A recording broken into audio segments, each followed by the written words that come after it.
Un terzo dei costi delle imprese è costituito in questo momento dalla bolletta energetica e ci sono aziende che rischiano di essere rigettate dal mercato e di soccombere.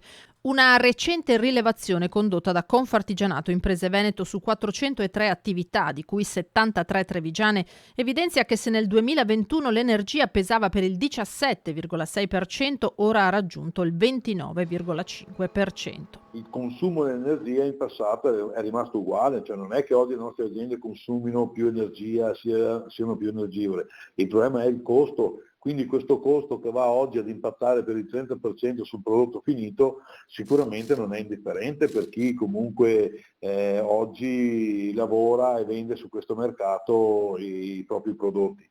Necessaria e urgente una nuova politica energetica, afferma Bernardi, misure strutturali di medio-lungo termine supportate da un piano industriale di rilancio nazionale, per accelerare il quale va ridotta drasticamente la burocrazia per famiglie e imprese.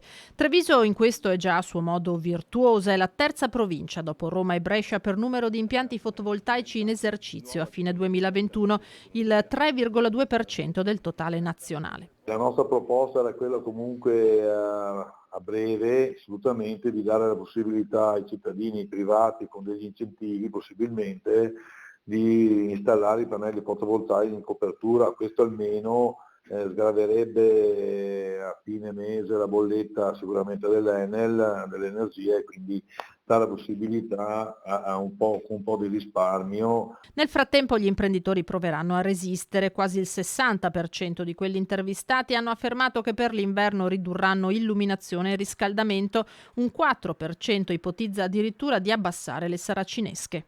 Il rischio è che veramente molte aziende debbano chiudere, se chiude un'azienda, molte volte queste aziende sono formate da imprese familiari e i dipendenti stessi comunque hanno difficoltà. Quindi una crisi secondo me questa molto più elevata, molto più profonda di quella che è stata la crisi della pandemia del 2019.